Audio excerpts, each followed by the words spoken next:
มดข่าวพาเพลินสวัสดีค่ะอุตุเตือนภัยพายุโซนร้อนคาซิกิจ่อถล่มไทยซ้ำเมื่อเวลา 5 นาฬิกาของวันที่ 3 กันยายนนายภูเวียงประคำมินทร์อธิบดีกรมอุตุนิยมวิทยาออกประกาศเตือนภัยพายุระดับ 3 โซนร้อนคาซิกิรายงานเมื่อเวลา 1 นาฬิกาของวันที่ 3 กันยายน 2562 พายุระดับ 2 Depression บริเวณใกล้เกาะไหหลำประเทศจีนได้ทวีความรุนแรงกำลังแรงขึ้นเป็นพายุระดับ 3 โซนร้อนคาจิกิและเมื่อเวลา 4 นาฬิกา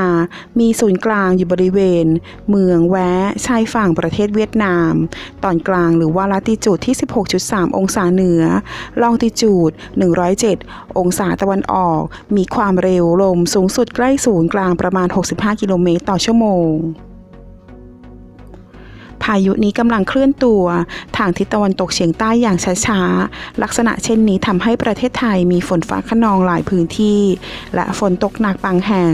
โดยเฉพาะภาคตะวันออกเฉียงเหนือและภาคตะวันออกมีฝนตกหนักถึงหนักมากขอให้ประชาชนระวังอันตรายจากฝนที่ตกหนักและฝนที่ตกสะสมซึ่งอาจทำให้เกิดน้ำท่วมฉับพลันและน้ำป่าไหลหลากได้สำหรับผู้ที่เดินทางไปเกาะไหหลำประเทศจีนและประเทศเวียดนามควรตรวจสอบสภาพอากาศก่อนออกเดินทางด้วยคาดว่าพื้นที่ที่จะได้รับผลกระทบมีดังนี้ในวันที่ 3 กันยายน 2562 บริเวณที่มีฝนตกหนักถึงหนักมากภาคเหนือจังหวัดเชียงรายพะเยา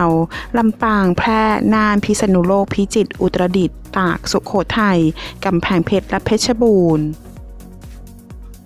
ภาคตะวันออกเฉียงเหนือจังหวัดเลยหนองบัวลำพูอุดรธานีหนองคายบึงกาฬสกลนครนครพนมมุกดาหารยะโสธรกาฬสินธุ์ขอนแก่นชัยภูมินครราชสีมามหาสารคามร้อยเอ็ดอำนาจเจริญบุรีรัมย์สุรินทร์ศรีสะเกษอุบลราชธานีภาคกลางจังหวัดราชบุรีกาญจนบุรีอุทัยธานีชัยนาทนครสวรรค์ลพบุรีสระบุรีรวมทั้งกรุงเทพมหานครและปริมณฑลภาคตะวันออกจังหวัดนครนายกปราจีนบุรีจังหวัดฉะเชิงเทราสระแก้วชลบุรีระยองจันทบุรีและตราด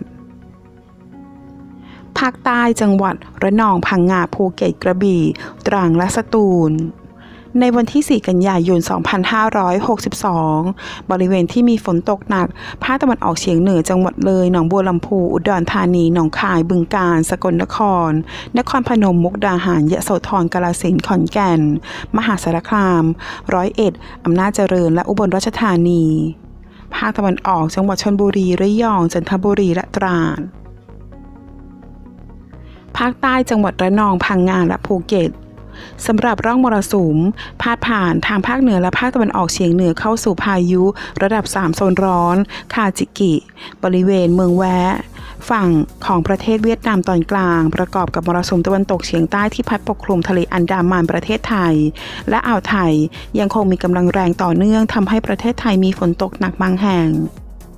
ส่วนคลื่นลมบริเวณทะเลอันดามันและอ่าวไทยตอนบนมีกำลังแรงโดยมีคลื่นสูง 2-3 เมตรส่วนบริเวณที่มีฝนฟ้าคะนองคลื่นสูงมากกว่า 3 เมตรขอให้ชาวเรือ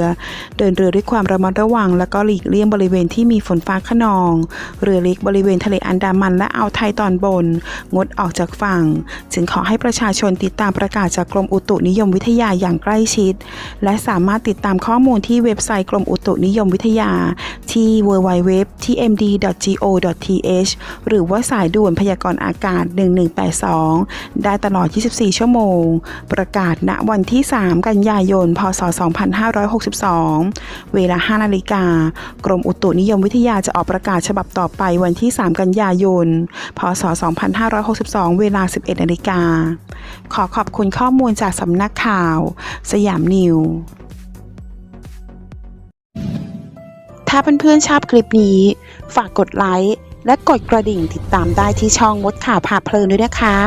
ขอบคุณค่ะ